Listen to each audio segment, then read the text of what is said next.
Hey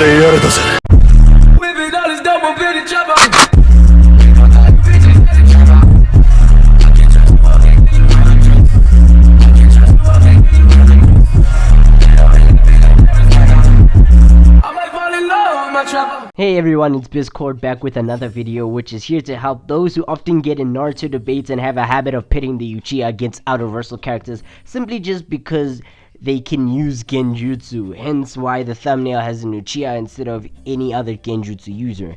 Now, question is Genjutsu truly Outerversal? So simply we're going to give a brief explanation of what Genjutsu is, so it's similar to the Breaking Down series which I will be doing on this channel. After breaking down the basis of Genjutsu, I will be giving an example of an advanced Genjutsu and analyze it to show you if it's truly Outerversal and if it's able to be used against any other character in a death battle.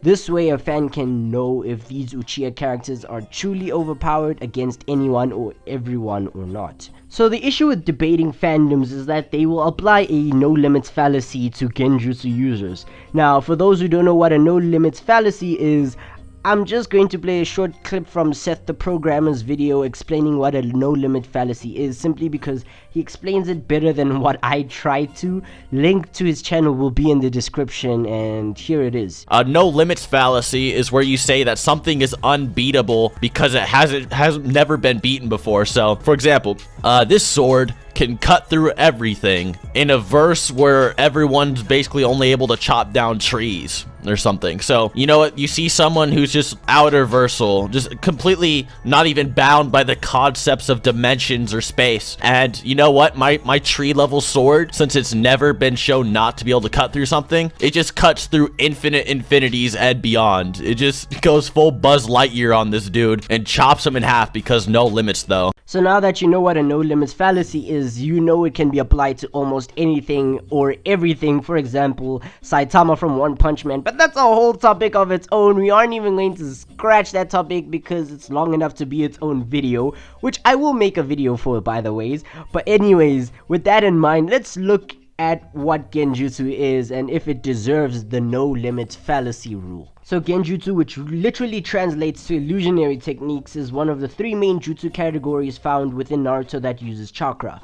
Unlike ninjutsu, which focuses on giving chakra a physical form, the effects of Genjutsu are not real, but only sensory illusions experienced by those who fall victim to it. Although sometimes these illusions are so realistic in feeling that a victim's mind will go into disarray and cause real life damage in the form of mental deterioration and or death. So yay! And it's said that only Tsunade is able to heal the psychological damage caused by the strongest genjutsus. A genjutsu, unlike taijutsu, which uses hand-to-hand combat, and ninjutsu, which manifests chakra into a physical sense, genjutsu is created when a ninja controls the chakra flow of a target's cerebral nervous system, therefore affecting their five senses. A genjutsu is able to work on all living creatures except for insects because Shino Aburame states or explains that insects rely more on their senses and their instincts and don't have an advanced brain that can process genjutsu. This way, genjutsu is useless against members of the Aburame clan because their insects are able to detect genjutsu. Now generally, visual genjutsu has a short range, and so the most dangerous type of genjutsu is auditory manipulation due to its increased range, although according to the Sage of Six Paths Hagoromo, the Byakugan can also be used to extend the range of visual genjutsus. Those under the influence of genjutsu will either appear to be unconscious or continue to move around under the pretense of the genjutsu. And due to this, genjutsu could be used for multiple types of intel gathering, for example, making an enemy reveal their secret base or reveal secret information about a forbidden jutsu. A genjutsu user can create relatively small differences in the environment, which is more effective for intel gathering. For example, Itachi Uchiha is known to cast a genjutsu upon meeting somebody, and that person's reaction to Itachi's image in the genjutsu would help him understand better while keeping him at a safe distance, which is useful for every ninja, but for some reason they don't think to do that. These effects could also be drastic. For example, I could make you believe you are walking on flat land, but in truth, you are walking off a cliff, and it would be too late to realize what had happened because you are already dead. NANI? So Genjutsu in the battle sense is used to create subtle changes to throw an opponent off their game, thus causing them to make a fatal mistake, which could be a big game changer to the battle. Now, some Genjutsus aren't even subtle and are downright obvious illusions, but are so powerful regardless, cannot break out of them, and the purpose is to downright just give you psychological damage. Genjutsu requires precise chakra control in order to manipulate the target's senses, advanced intellect in order to make the illusion very convincing, hence why you don't see it being used often in the series despite its usefulness. This is also why the Uchiha clan are feared due to their Ocular KK Genkai, which allows them to create hard to break out of illusions naturally. It's just their affinity. Kurenai Sarutobi is also known to be the Leaf Village's greatest Genjutsu user, but her dumbass once actually tried to put Itachi in a Genjutsu, and then she was shocked when it failed. I mean, what? How does that work? But anyways, another reason why Genjutsu is hardly used in the series is because it's primarily used for stealth missions, which you would expect to see in a ninja show, but you just don't, because these ninjas aren't subtle at all. They just go guns blazing. Now, just like ninjutsu, Genjutsu has a ranking system from D, meaning it's weak, and then there's S rank, meaning it's highly powerful and possibly forbidden. But anyways, it has a wide variety of uses, D rank meaning simple and subtle changes to the environment, to S rank being broken hacks level Genjutsu such as the Tsukuyomi and the Izanagi. Genjutsu don't always have to manipulate all 5 senses, as they can just manipulate your sight or your sound, but in multiple cases Itachi has been shown to use all of these sensory types of Genjutsus, in which he turns himself into a bunch of crows to mislead the victim, or when he put Sasuke in a Genjutsu that made Sasuke feel as if his eye was being ripped out. Normally Sharingan can counter Genjutsu, but with what Itachi did, Sasuke had to smell the blood, hear his eye being ripped out, have half of his vision cut, and feel the eye being ripped out. That's 4 out of 5 sensory abilities that Itachi just manipulated all at once. So Itachi is one of the best Genjutsu users you will find in the entire Naruto series. Kurenai Sensei is nothing compared to him. Now, because Genjutsu are not real, they're not supposed to actually kill anyone, but Izumi Uchiha was killed by the Tsukuyomi in the Naruto light novel. In the anime, due to the Kurama clan's KK Genkai, certain members can use their outstanding Genjutsu skill to make the brain believe the illusions are physically real, which causes the victim to be potentially killed. And that are examples of non-Uchiha users who are able to kill with Genjutsu. Although Genjutsus aren't only limited to just humans, in the anime, Genjutsu even works on Mecha Naruto, corrupting its internal system, and it could also work on animals. So, for example, Genjutsu could work on Genos, the AI cyborg from One Punch Man. Now, there are a few ways to break out of Genjutsu. These methods are: 1. A victim's chakra flow, if disrupted enough, can break out of a caster's influence. This type of Genjutsu breaking can only be done by victims themselves, assuming they realize that they're under Genjutsu's influence, or it can be done by an ally who emits chakra into them and basically shocks them awake. So tail beast wielders, also known as Jinchuriki, who have formed a friendly relationship with their tail beast, prefer the latter version, because whenever they need it, the tail beast has its own chakra reserve, and then they can just shock the Jinchuriki awake from the Genjutsu. Although this method is not 100% guaranteed, because Obito was able to use Genjutsu on Yagura despite Yagura being a Jinchuriki who had a very strong bond with his tail beast. Now, for somebody to break out of a Genjutsu themselves is rather difficult depending on the level of Genjutsu being casted. In the end, there's no 100% guaranteed way to break out of a Genjutsu, so it's pretty overpowered. Our second method to break out of a Genjutsu is pain that's not caused by the Genjutsu itself can bring a victim back to their senses. If a caster's vision is blocked, then the opponents are immune to visually caused Genjutsus, such as Genjutsus caused by any and all forms of Sharingan. The only ocular Genjutsu that doesn't apply by this rule though is Shisui's Kotoamatsukami. It's a long name, but a short explanation which I will talk about later on in the video. Now, method 3. If you have a Sharingan, you are basically immune to basic Genjutsus because their acute vision allows them to recognize the Genjutsu's flaws and influence. They can also free others from Genjutsus by inserting themselves into the opponent's Genjutsu and releasing it. So basically, I could jump into your dreams and then tell you, bro, you're dreaming, wake the fuck up, and then you would just wake up and like, yay, now we can defeat the Genjutsu caster together, teamwork, yay. But anyways, method 4. In the anime, strong smells such as those from chili pepper bombs can counteract Genjutsu. This is for those who have strong noses, so the average character is unable to break out of a Genjutsu because their nose can't pick up such strong smells. Now, method 5. In the anime only, it is shown that one can attempt to break out of a Genjutsu by casting one on themselves. Although, if you are using this against an Uchiha who has a Mangekyo Sharingan Genjutsu, it's not gonna work because basic Mangekyo Sharingan Genjutsu is just too complex, which goes hand in hand with point number 1. So those are the only ways to break out of a Genjutsu, although there are special cases where, for example, Itachi claimed that his Tsukuyomi could only be broken by another Sharingan user who shares the same blood, which is basically every Uchiha, which just backs up the statement of Genjutsu being useless against Sharingan users. Now, what about Byakugan users? Like the Hyugas, they are highly resistant to Genjutsu, but can still be trapped in one, and they aren't as lucky as the Uchiha, despite being supposedly the strongest clan in the Leaf Village. What a load of bullshit, but okay. Some people will bring up the argument of a Genjutsu victim being able to break out of a Genjutsu using willpower. That is a lie. That is a pure lie. That is not possible. If you are caught, it's game over unless you can use one of the listed counter methods above. Now, I mentioned earlier how Genjutsus aren't real, but there are examples of Genjutsus being used in a real term. So, Izanagi is a forbidden Uchiha Genjutsu which allows the user to change reality into an illusion. This allows a user to turn their own death into an illusion and basically avoid death. Now, reason why this isn't a spammable ability is because obviously something so powerful has a high price to pay.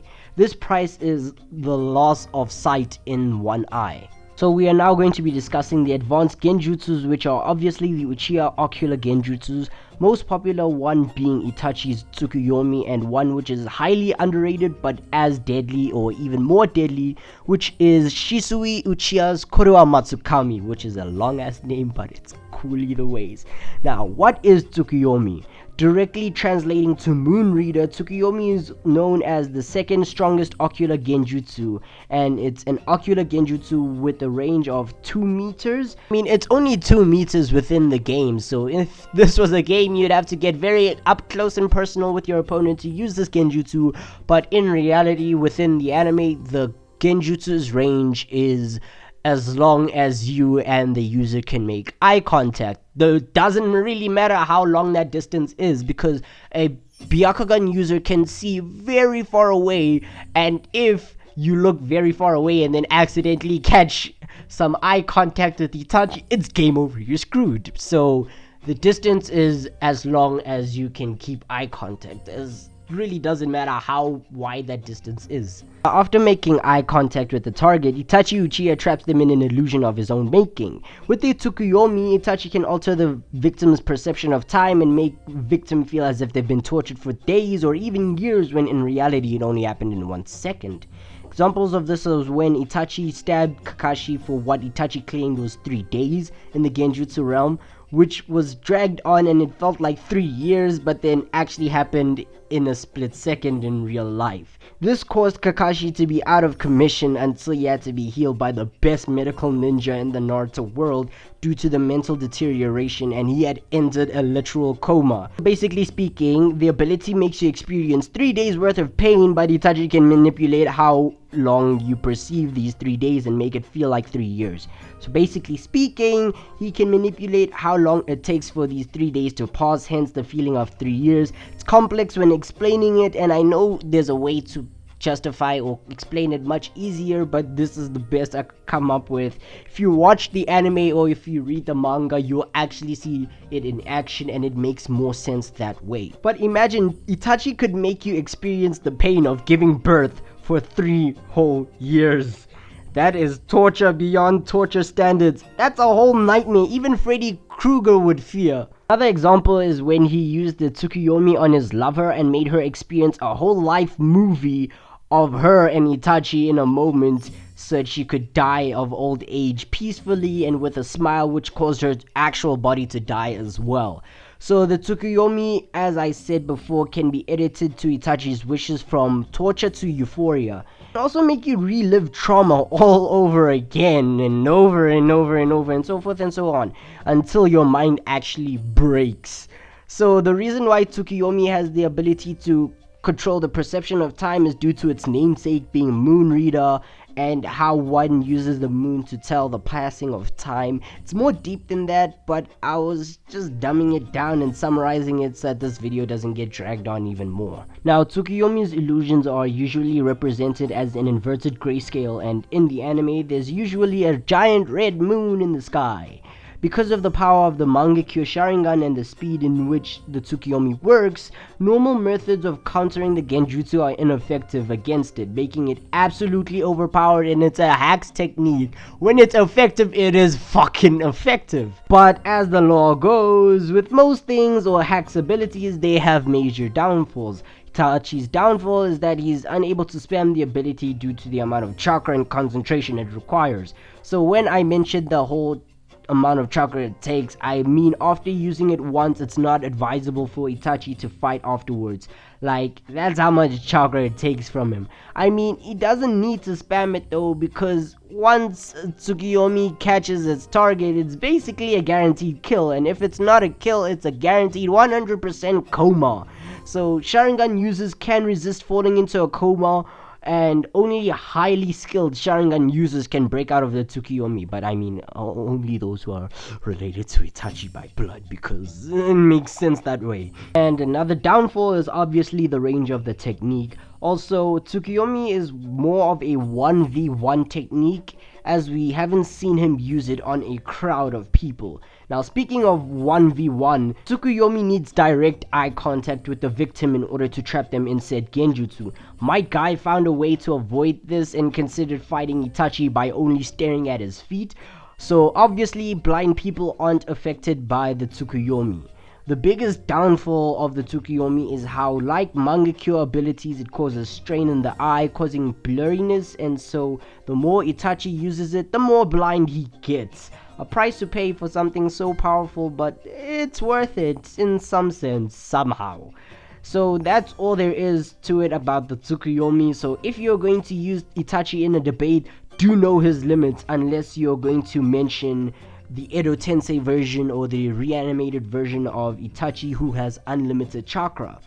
Then yeah, you could basically spam the Tsukuyomi. I mean, but that's just a cheap ability and Itachi could still go blind, so you can spam it, but you can still pay a price. So Shisui's gOkU Sharingan ability, the Kotoamatsukami, the most powerful ocular genjutsu ability that currently exists in the Naruto and the Boruto universe. The Kotoamatsukami doesn't even need a full explanation as to what it can do, because it's really simple. It has the ability to brainwash or hypnotize its victims using subliminal messages. So what are subliminal messages? They are basically when I low-key tell you to do something over and over to influence your decisions, so that, for example, if I said every 3 seconds in this video, subscribe to my channel, then eventually your mind would respond to my request, but eventually you would think it was your own idea and that you're subscribing to my channel of your own free will.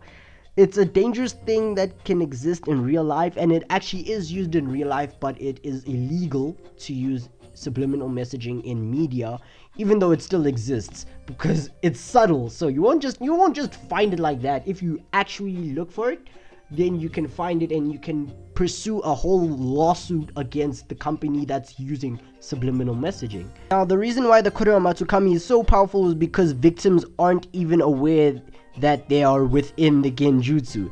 Even if they have the Sharingan, you won't be able to find out that you are in the Genjutsu. It's so subtle and yet so dangerous. I could literally tell you to kill yourself and you would, like, no questions asked. You would kill yourself and you would think it was your idea. There isn't even a matter of willpower because you don't even know that you're under the influence of the Kotoamatsukami, which makes it a true menace. It was even strong enough to break Itachi out of Kabuto's mind control after Itachi had been brought back through the Edo Tensei. So when I say it is the most powerful Genjutsu, I actually mean it. We're not talking about like the infinite Tsukuyomi. That's another Genjutsu of its own. It's its own class which you can't even use in a death battle. That's why Kotoamatsukami in a 1v1 is the most powerful Genjutsu you will ever find. Now the issue with the Kotoamatsukami is that if you know what it does and you know that you're being under its influence, then yes, technically it is a matter of willpower. So you could theoretically resist it, and it's not a combat genjutsu. So for instance, if you attack me right now and I used it, I would only be able to get you under my 100% influence after like a short period of time.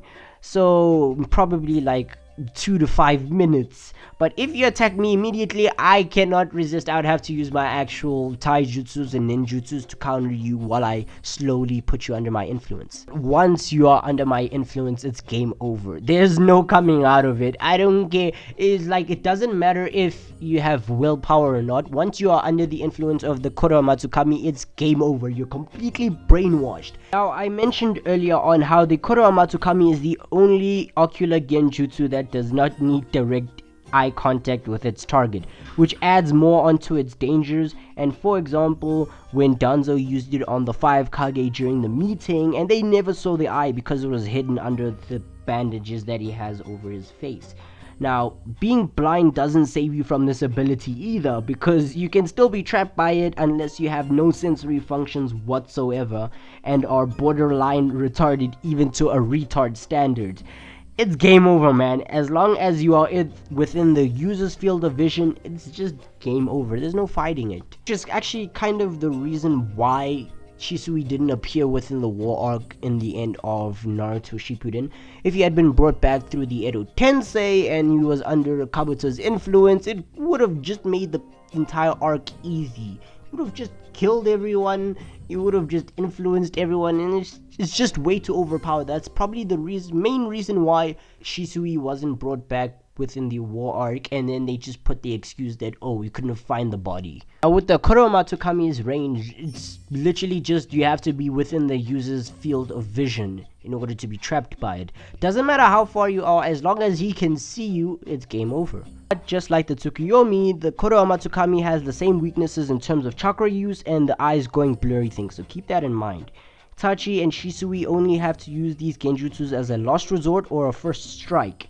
Now in terms of chakra, the amount of chakra that's needed emphasizes how powerful this attack is, because unlike the Tsukuyomi, which can only be used once a day, Kotoamatsukami can only be used once every 10 years. A whole decade in order to use one ability. That's how much chakra it takes. Like, I'm not even kidding. Even if you have Senju chakra reserves like Danzo did, you still can't spam this ability, although having such chakra reserves does shorten the cooldown time between uses by like assumably 4 years. That's how much chakra it takes, so unless you're being revived through the Edo Tensei, it's pretty much the ultimate last resort ability. The only genjutsu being more powerful than this is the infinite Tsukuyomi. But what's nice about the Kotoamatsukami, it's not restricted to one person. You can actually hit an entire crowd of people with it, so you don't have to worry about only using it on one person every 10 years. And with that, that's everything you need to know about Genjutsu and its strongest ones, which are often used in debates. So is Genjutsu Outerversal? In theory, yes. In reality, more yes than no, and here's why. In other animes or whatever that's Outerversal, Genjutsu exists, whether it's under another name or not. Sensory manipulation does exist in every form of life, even in real life. So illusionary techniques are Outerversal because we have seen them in other animes besides Naruto. For example, the game Sekiro or the anime Fist of the North Star. and so forth, and with all of them needing roughly the same methods to break out of illusionary techniques. Some of them just focus their energy into one area and then they clap so that noise can snap them out of the genjutsu. So long as you have senses, or so long as this creature that you're pinning the Uchiha against have senses, yes, they are perceptible to genjutsu. Hence why I say, in theory, yes, genjutsu is outerversal. Now, in reality, genjutsu is outerversal, but to say that, you would need to understand or at least agree with the term chakra itself in its form is also outerversal. Now, chakra is indeed outerversal, but goes by different names and rules in different animes. For example, in Hunter x Hunter, it's known as Nen, and in Dragon Ball Z, it's known as Ki. So it differs from anime to anime, but the whole concept of internal spiritual energy being used is a concept that does exist even in an anime where you're assumably atheist. So if you were to say genjutsu is not outerversal, then by logic, you'd basically be saying that the Amaterasu, which is a chakra created attack, would not work on any character outside the Naruto universe. It's an interesting standpoint where you're coming, and it's quite frankly incorrect. So since chakra is outerversal, that technically does mean Neji's 8 trigrams would work on any outerversal characters, because no matter how you look at it, human beings have pressure points. Whether it's energy pressure points or chakra that flows through them, that's up to your belief on what pressure points are. But in the end of the day, genjutsu is outerversal. Yes, it has no limits fallacy, so 100% enjoy your role playing. Your character is legit, and you don't have to worry about your characters just being outerversal, therefore it doesn't work on this character. It actually works on every character. It has a no limits fallacy. If your character does not have senses, then yes, you are immune. But for example, this is just an example, by the way, Itachi's Tsukuyomi could work on gOkU. Itachi's Tsukuyomi could work on Saitama, it could work on Jotaro Kujo, could work on any character from any anime as long as you have senses. Although there are characters in different animes who have known what genjutsu is and also have ways to break out of it, so tough luck. Now, what do I quickly have to say to this? If you're using a roleplay and you're using any character like an Uchiha who can use a genjutsu, or just any character in general who can use genjutsu, please know your character's limits. Know that they have chakra and that chakra can finish. Know how much effort it is to put genjutsus on other characters. So just don't spam genjutsus and don't use them as a saving grace. Don't use it as a first thing. For example, Itachi uses Tsukuyomi, game over, I win. No, don't do that. That's not fun. That's not how a roleplay is supposed to work. Just analyze it properly. Tsukuyomi and Kotoamatsukami should only be used as last resort, seeing as they can only be used once a day, and after they use, the characters are just straight up weak. You could beat them, you could slap them around, and they would just instantly die. Okay, not instantly, but they would die very quickly. So I know that was supposed to be short, but yeah, that's all I have to say. Don't use chakra as your saving grace. Now, that's all for now. That's all for this video. I'm sure I've covered everything on the basics and the need to know about genjutsu, so you can understand how it can be used in a practical sense. But if I did leave out anything, be sure to tell me in the comment section. If you want a full analysis video on genjutsu, you can also check out Swagkage's genjutsu video, which link will also be in the description for, just because, yeah, it's a good way to refer to it. And I hope you enjoyed watching this video. Sub to the subscribe button, hit the notification bell. This is a video that should be shared amongst role-playing communities and forums across all platforms, for example Reddit or WhatsApp. And that's all for now. This is Biscord signing out. Bye.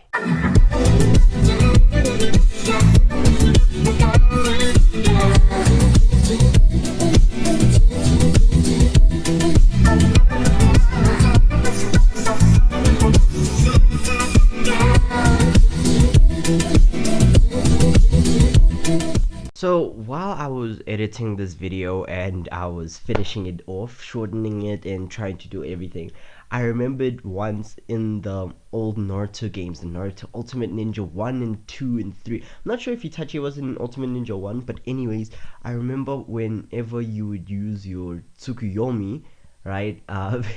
It was so cool because firstly it had the original animation, which was when Itachi put Kakashi in that cross formation and then stabbed him for 72 hours, right? I loved that. It was my favorite thing to see in the entire game. That's why Itachi was one of my favorite characters. But one of the best things that came with the Tsukuyomi, which was quite broken, was the ability to actually like alter the perception of time even after you've performed the finisher. So basically how it would go is that once Itachi hits you with the finisher, the Tsukuyomi, and you survive the ability for a short, well, it was quite a medium period of time, everything was grayscaled and everything moved in slow motion. Like Itachi couldn't move at the normal speed that game programmed him to move, but all of his opponents would move in such slow motion that Itachi could just absolutely wreck you and you could do nothing about it but pretend to move, or at least hope to move. I don't know, I just love that. I wish it would have been implemented in the Storm series. I mean, it is quite okay, it's not quite, it's absolutely broken, but the animation should have been in like Storm 4 at least, like one of the altered animations for the Tsukuyomi, where it shows the original scene where Itachi stabs you for 72 hours. I don't know, it was just a piece of nostalgia that I absolutely missed, and I would have loved to see that in the original games, but sadly that's not the case, and they're done with the Naruto series, so we're never going to see it ever again, which breaks my heart. But it's one of the reasons why I fell in love with Itachi Uchiha as a character, due to that broken ability and the nostalgia that it just gave me. But yeah, I'm sorry this video is like 30, 31, 32 minutes long. I just had to speak about this before I ended this video, because I know looking forward onto my series or my YouTube channel, I doubt I'm ever going to speak about Itachi Uchiha ever again. So I just wanted to talk about this, and now I'm actually leaving. This is Biscord signing out. Bye.